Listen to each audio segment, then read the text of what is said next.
Բարի օր, այսօր կխոսենք քթային դժվարաշնչության մասին եւ տաղավարում հյուրընկալել ենք Աստղիկ բժշկական կենտրոնի քիթ կոկորտ ականջաբան վիրաբույժ Համլետ Վալոյանին։ Բարև ձեզ բժիշկ։ Բարև ձեզ։ Ինչ է քթային դժվարաշնչությունը։ Դժվարաշնչությունը սուբյեկտիվ զգացողություն է, երբ մարդը զգում է, որ իրեն օդը չի բավականացնում կամ շնչելը դժվարացած է։ Սա առանձին հիվանդություն չէ, այլ տարբեր հիվանդությունների ախտանիշ կարող է լինել։ Պետք է նշեմ, որ դժվարաշնչությունը միշտ չէ, որ պայմանավորված է քթով։ Դժվարաշնչության պատճառ կարող է լինել նաև օրինակ ստորին շնչուղիների պաթոլոգիաները, օրինակ բրոնխիալ ասթման, թոքերի խրոնիկ օբստրուկտիվ հիվանդությունը, սրտային անբավարարությունը եւ այլն։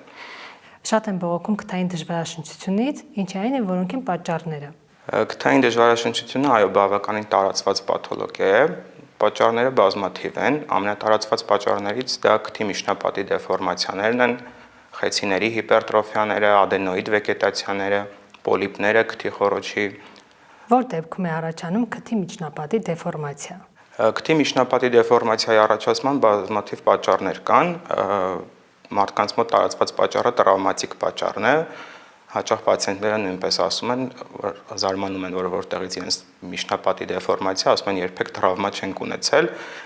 բայց կան նաև այլ պատճառներ, օրինակ ֆիզիոլոգիական պատճառներից դիմային գանգի ոսկրային եւ աճառային հատվածների աճի տարբեր ընթացքով կարող է պայմանավորված լինել, տարբեր արագությամբ են աճում այդ հատվածները եւ ժամանակի ընթացքում աճի հետ կարող են առաջացնել միջնապատի դեֆորմացիաներ։ Միջնապատի դեֆորմացիան կարող է լինել նաև փոխհատուցողական, երբ քթի խոռոչում տարբեր պաթոլոգիաներ կարող են առաջացնել միջնապատի դեֆորմացիաներ, օրինակ պոլիպները, ճնշելով միջնապատը կամ օրինակ խեցիների հիպերտրոֆիան եւ այլն։ Իսկ արտաքինից կարող ենք հասկանալ, որ կա քթի միջնապատի դեֆորմացիա, թե ուղղակի որ վատ է շնչում, ասում ենք խնդիր կա։ Արտաքինը այդքան պայմանավորված չէ արտաքինով դժվարաշնչությունը, արտաքինից բավականին գեղեցիկ ուղիղ քիթը կարող է դեֆորմացված միջնապատ ունենալ եւ հակառակը կարող է արտաքինից դեֆորմացիա լինել, բայց միջնապատի այն հատվածները, որոնք ապահովում են շնչառությունը, ուղիղ լինել եւ չխանգարեն շնչառությանը։ Այդ դեպքում որ ախտանշանները կարող են հուշել, որ խնդիր կա։ Ամենահաճախակի ախտանշաններից դրանք գլխացավերն են քթային դժվարաշնչության ժամանակ, հոգնածությունը, գիշերային խռմփոցները, քնի խանգարումները, խրոնիկ հոգնածությունը եւ այլն։ Խռմփոցը միշտ հուշում է քթային շնչառության վատ լինելու մասին։ Ոչ, միշտ չէ, որ դեֆորմացիան խռմփոց առաջացնում է, խռմփոցի բազմաթիվ այլ պատճառներ կան, սակայն միջնապատի դեֆորմացիան նույնպես որոշակի ազդում է եւ առաջացնում է խռմփոց։ Քթային արյունահոսությունը հուշող տարբերակ է։ Ոչ, սա էլ հուշող տարբերակ չէ, միշտ չէ, որ դեֆորմացիաները ուղեկցվում են արյունահոսությամբ, սակայն կարող են դիտվել նաեւ դեֆորմացիաների ժամանակ արյունահոսություններ։ Քթի միջնապատի դեֆորմացիան կարող է իծնել լինել։ Իծնե կարող է լինել, ծննդաբերական տրավմաների ժամանակ կարող է հենց ծնվելուց երեխայի մոտ առաջանալ դեֆորմացիաներ, բայց ավելի շատ պայմանավորված է աճի ընթացքով։ Իսկ ինչու է քթի դեֆորմացիան ավելի շատ հանդիպում տղամարդկանց մոտ։ Այո, ավելի հաճախ տղամարդկանց մոտ է հանդիպում, երևի ավելի շատ տրավմատիկ պատճառներով պայմանավորված տրավմաները տղամարդկանց մոտ իհարկե ավելի հաճախ են լինում։ Խոսենք նաև ադենոիդների եւ պոլիպների մասին, օրինակ ադենոիդները ավելի շատ երեխաների մոտ են հանդիպում։ Այո, ադենոիդները երեխաների դժվարաշնչության հիմնական պատճառներն են, սակայն երեխաների մոտ դրանք նույնպես կարող են այլ պատճառներ եւս լինել, օրինակ եւ միջնապատի դեֆորմացիաներ եւ խեցիների հիպերտրոֆիաներ, սակայն հիմնական պատճառը ադենոիդ վեգետացիաներն են։ Իսկ ադենոիդների դեպքում ինչ ախտանշաններ կան։ Հիմնական ախտանիշը երեխաների մոտ գիշերային խռմփոցն է, բերաննը բաց շնչելու սովորությունը, հաճախ ականջի բորբոքումները եւ հիմնականում ծնողներն են այս գանգատները նկատում եւ դիմում մասնագետի։ Այսինքն ականջի հաճախակի բորբոքումները կապ ունեն դժվարաշնչության հետ։ Այո, ադենոիդները, թմբանային նշիկը, որը ասում է ժողովրդի մեջ ընդունված է քթի միս կոչել, գտնվում է թմբանում եւ այստեղ բացվում են նաեւ եվստախյան փողի ըմպանային բացվածքները։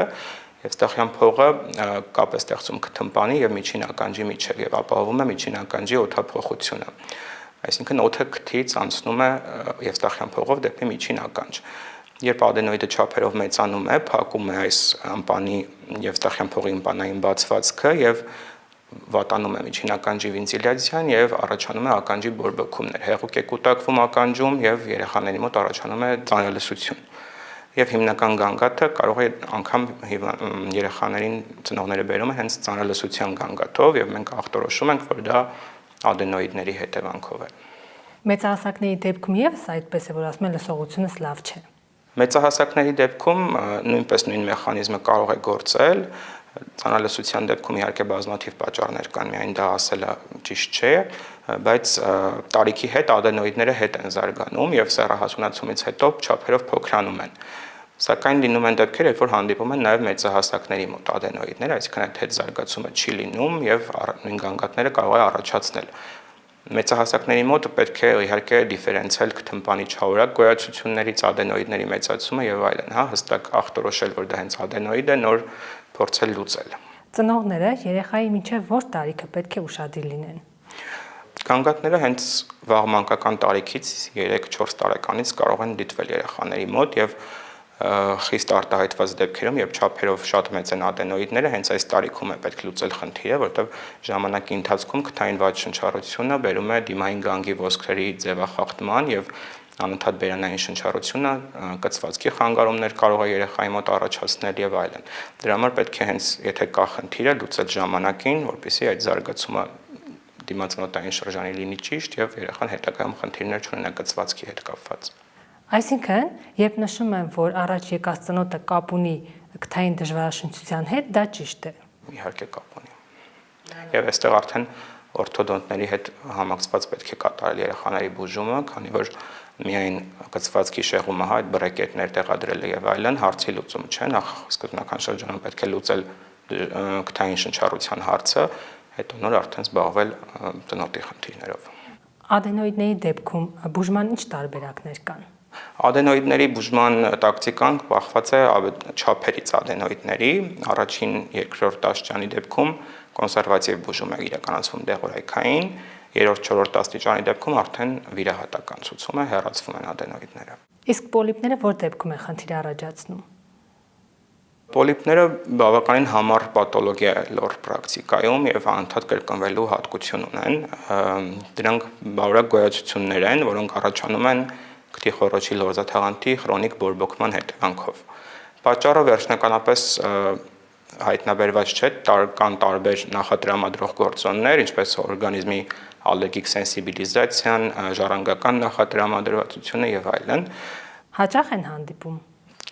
Բավականին տարածված է, այո, ընդհանուր առմամբ ալերգիկ հիվանդություններն են մեր ժամանակներում բավականին տարածված եւ պոլիպները բացառություն չեն։ Ինչն է հանգեցնում պոլիպների առաջացմանը։ Լորձաթաղանթի, քթի խոռոչի եւ հարկթային խոռոչների քրոնիկ բորբոքումը առաջացնում է պոլիպներ։ Բուժումը վիրահատական է։ Բուժումը տարածված դեպքերում այո միշտ վիրահատական է, բայց երկարաժամկետ հսկողություն է ակնկալում այս պաթոլոգիան, որովհետև դա անգամ վիրահատությունից հետո պոլիպները կրկնվելու հատկություն ունեն, այսինքն պացիենտին ում վիրահատում ենք ու միշտ հիվանդներին ասում ենք, եթե գնաք կորեք, հաստատ նորից կրկնվելու է, եւ պետք է անընդհատ հսկողության տակ պահել, գարուն, աշուն այդ սեզոններին, երբ որ ալերգիկ հիվանդությունները գլուխ են բարձրացնում, կոնսերվատիվ բուժում իրականացնել պացիենտների մոտ, որպեսզի կրկնվելու հավանականությունը նվազագույնի հասցվի։ Ինչպես հասկանալ, որ առկա է պոլիպ։ Պոլիպների հիմնական ախտանիշները քթային վատ շնչառությունն է, հոտառության կորուստները կամ նվազումը, քթախոսությունը, երկար ժամանակ քրոնիկ վիճակների ժամանակ պոլիպները կարող են նաև ագրեսիվ աճ ունենալ եւ առաջացնել նաև քթի հարկթային խոռոչների ոսկրային պատերի դեֆեկտներ եւ այս դեպքում խնդիրը կարող է ավելի բարդանալ եւ լուրջ գանգատներ առաջացնել անգամ մինչեւ կյանքին վտանգ սպառնացող, որտեղ քիթը եւ ուղեղը բավականին բարակ թաղանթով են իրարից սահմանազատված, այդ ոսկրային պատերի դեստրուկցիաները լուրջ պաթոլոգիաներ կարող են առաջացնել, օրինակ քթային լիկվորեա, մինչև անգամ մինինգիտներ եւ կյանքին վտանգ սպառնացող բարդություններ։ Սովորաբար մարդիկ երբ ունենում են դժվարաշնչություն, աշխատում են բերանով շնչել։ Ինչ վտանգներ կան։ Նշեմ, որ բերանային շնչառությունը միշտ երբեք չի փոխարինում քթային շնչառությանը, որովհետև քթի խոռոչի լորձաթաղանթում մենք ունենք ընկալիչներ, որոնք օդի հետ շփվելուց գրգիռներ են ուղարկում դեպի գլխուղեղ, շնչառական կենտրոն, որտեղից կարգավորվում է մեր շնչառության խորությունը, որակը, կրծքավանդակում ճնշումների տարբերություն է ստեղծում, որի հիման վրա արյան շրջանառությունն է կարգավորվում, անոթների տոնուսը, օրգան համակարգերի արյան մատակարարումը, թրթվածնով հագեցվածությունը եւ բերանային շնչառության ժամանակ այս մեխանիզմները խաթարվում են եւ արատավոր օղակ է ձևավորվում եւ առաջանում է թթվածնաքաղց օրգանիզմում։ Քթային դժվարաշնչությունը առողջական ինչ խնդիրներ կարող է առաջացնել։ Իհարկե երկարատև թթվածնաքաղցը բավականին լուրջ պաթոլոգիաներ կարող է առաջացնել, առաջին հերթին ազդելով կյանքի որակի վրա։ Սկզբնական շրջանում պացիենտները, ովքեր ունեն երկարատև քթային շնչառություն, հարմարված են այդ շնչառությանը եւ լուրջ գանգատներ չեն ունենում, բայց ժամանակի ընթացքում օրգանիզմը սպառում է իր ռեսուրսները եւ խնդիրը կարող է ավելի բարդանալ։ Նախ եւ առաջ քթային շնչառությունը հարկքթային խոռոչների լուրջ պաթոլոգիաներ կարող է առաջացնել, քանի որ մեր հարկքթային խոռոչները հայմորյան, ֆրոնտալ, էթմոիդալ, սֆենոիդալ այդ խոռոչները բոլորը բացվում են քթի խոռոչ եւ օդափոխվում են քթից թթվածնով, լավ, իսկ քթային վաճառության ժամանակ այդ խոռոչների վենտիլյացիան վատանում է, օդափոխությունը վատանում է եւ կանգային process-ներ են ձևավորվում, որը արդեն առաջացնում է քրոնիկ սինուսիտներ, հայմորիտներ, ֆրոնզիտներ։ Եվ երկարատև թթվածնաքաղցը իհարկե օրգանիզմում ընդհանուր կարող է սիրտանոթային հիվանդությունների պատճառ դառնալ, կարգավորում է թթվածնամատակարարում անոթների տոնուսը եւ այլն, եւ ի վերջո կարող է սարքերակային հիպերտենզիաների եւ սրտային պաթոլոգիաների պատճառ եւս հանդիսանալ։ Ինչպես հասկանան, որ առկա է քթային դժվարաշնչություն, օրինակ կարծիքներ կան, որ եթե աջ կողմում ես պարկում եւ վատ է շնչում, խնդիր կա կամ ձախ կողմում եւս խնդիր կա։ Այդ գանգատը պացիենտները հաճախ են նշում, որ կողքի վրա պարկում են,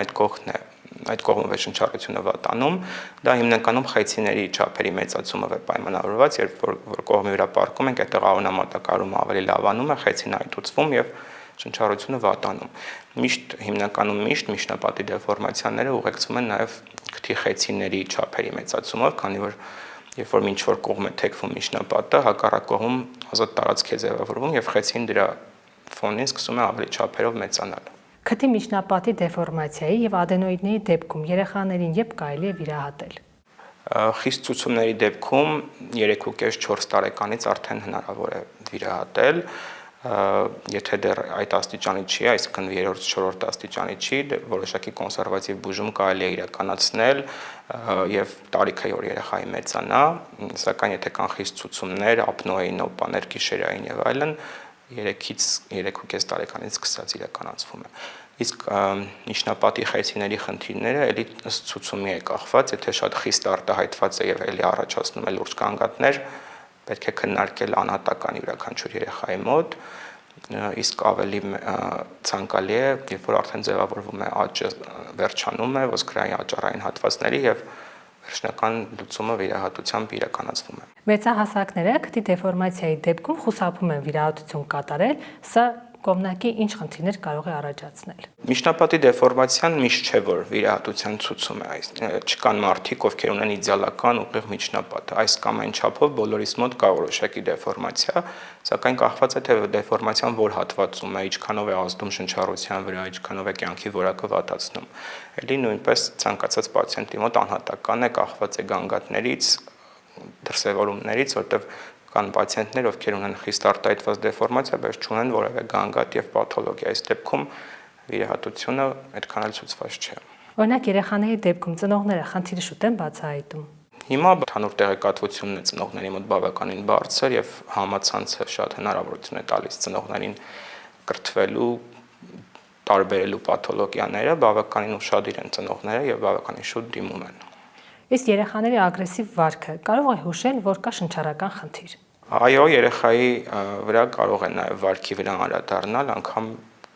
սովորելու վրա կարող է քթային վաճառությունը անդրադառնալ։ Խոսենք նաև վիրահատությունների մասին, որոնք են ամենատարածվածները։ Քթի վրա կատարվող վիրահատությունները ընդհանուր առմամբ բաժանում ենք ֆունկցիոնալ եւ էսթետիկ վիրահատությունների։ Ֆունկցիոնալ վիրահատությունները իհարկե շնչառությունը վերականգնող վիրահատություններն են։ Ամենատարածված վիրահատությունը, որ կատարում ենք, դա սեպտոպլաստիկան է, միջնապատի ուղղումը։ Ընդհանուր ազգայացմամբ է կատարվում վիրահատությունը եւ պետք է նշեմ, որ այս վիրահատության ժամանակ քթի արտաքին տեսքը չի փոխվում։ Այսինքն արտաքինից կտրվածքներ չեն լինում, կապտուկներ չեն լինում հետվիրահատական շրջանում, ամբողջ վիրահատությունը կատարվում է քթի խոռոչից։ Պացիենտներ կան, որոնք դիմում են, ասում են, ուզում եմ ուղղեմ միջնապատս եւ մտածում են, որ միջնապատը վիրահատելուց հետո նաեւ քթի արտաքին այդ դեֆորմացիան ուղղվելու է, բայց սա չի ուղղվում, քանի որ արտաքին տեսքին մենք չենք անդրադառնում։ Երբ արտաքին տեսքն են ուզում փոխել, սա արդեն այլ վիրահատություն է, ռինոպլաստիկան, բաց վիրահատությունը, երբ ամբողջ քթի կարկասը ուղղվում է եւ դեֆորմացիան վերացվում։ Ամենատարածված վիրահատություններից նաև խեցիների վրա կատարվող վիրահատություններն են, միշտ գրեթե միշտ միջնապատի հետ մենք նաև կատարում ենք խեցիների վրա վիրահատություններ, քանի որ միայն մեկուսացված միջնապատի դեֆորմացիաները հազվադեպ են հանդիպում։ Խեցիների վիրահատության տարբեր եղանակներ կան եւ տարբեր զուգակցություններով կարող է իրականացվել, ինչպես արմատական, այնպես էլ պահպանողական վիրահատություններ, ուղղակի այրումից սկսված ռադիոալիքային թերմոռեդուկցիա, տարբեր էլեկտրական ազդակներով կարող ենք ազդել խեցիների վրա, ինչպես նաև ավելի արմատական վիրահատություններից, օրինակ մասնակի կոնխոտոմիան է, երբ որ մենք վիրահատության ընթացքում կտրում հեռացնում ենք խեցիի մեծացած հատվածները։ Ինչպես նաև այժմ իրականացվող բավականին տարածված վիրահատություններից են էնդոսկոպիկ վիրահատությունները քթի եւ հարքթային խոռոչների։ Էնդոսկոպիկ վիրահատությունները հնարավորություն են տալիս ավելի քիչ տրավմատիկ եւ ավելի պահպանողական են, էնդոսկոպների միջոցով դրանք հատուկ օպտիկաներ են, որոնք քթի խոռոչից կատարվում են եւ վիրահատությունները քթի խոռոչում եւ հարքթային խոռոչներում։ Լինում են դեպքեր, երբ որ տեղային անզգայացումով կատարում են որոշակի շտկումներ, բայց դրանք վերջնական արդյունքի համար տեղային անզգայացումով վիրահատելը բավականին վատ է, կան հատվածներ, որոնց ամբողջական անզգայացումը ապահովելը տեղային եղանակով անհնար է եւ պացիենտին եւ բժիշկին դա դիսկոմֆորտ է առաջացնում։ Հիմա անզգայացումը ընդհանուր առմամբ անեսթեզիան եւ ռեանիմացիան բավականին զարգացած է եւ վախենալ այդ առումով պետք չէ, եթե չկան ուղեկցող ծանր հիվանդություններ, որոնք հակացուցում են ընդհանուր անզգայացմանը։ Շնորհակալություն։ Ձեզ եմ շնորհակալ։ Մենք զրուցում էինք Աստղիկ բժշկական կենտրոնի քիթ կոկորտ ականջաբան, վիրաբույժ Համլետ Վալոյանի հետ։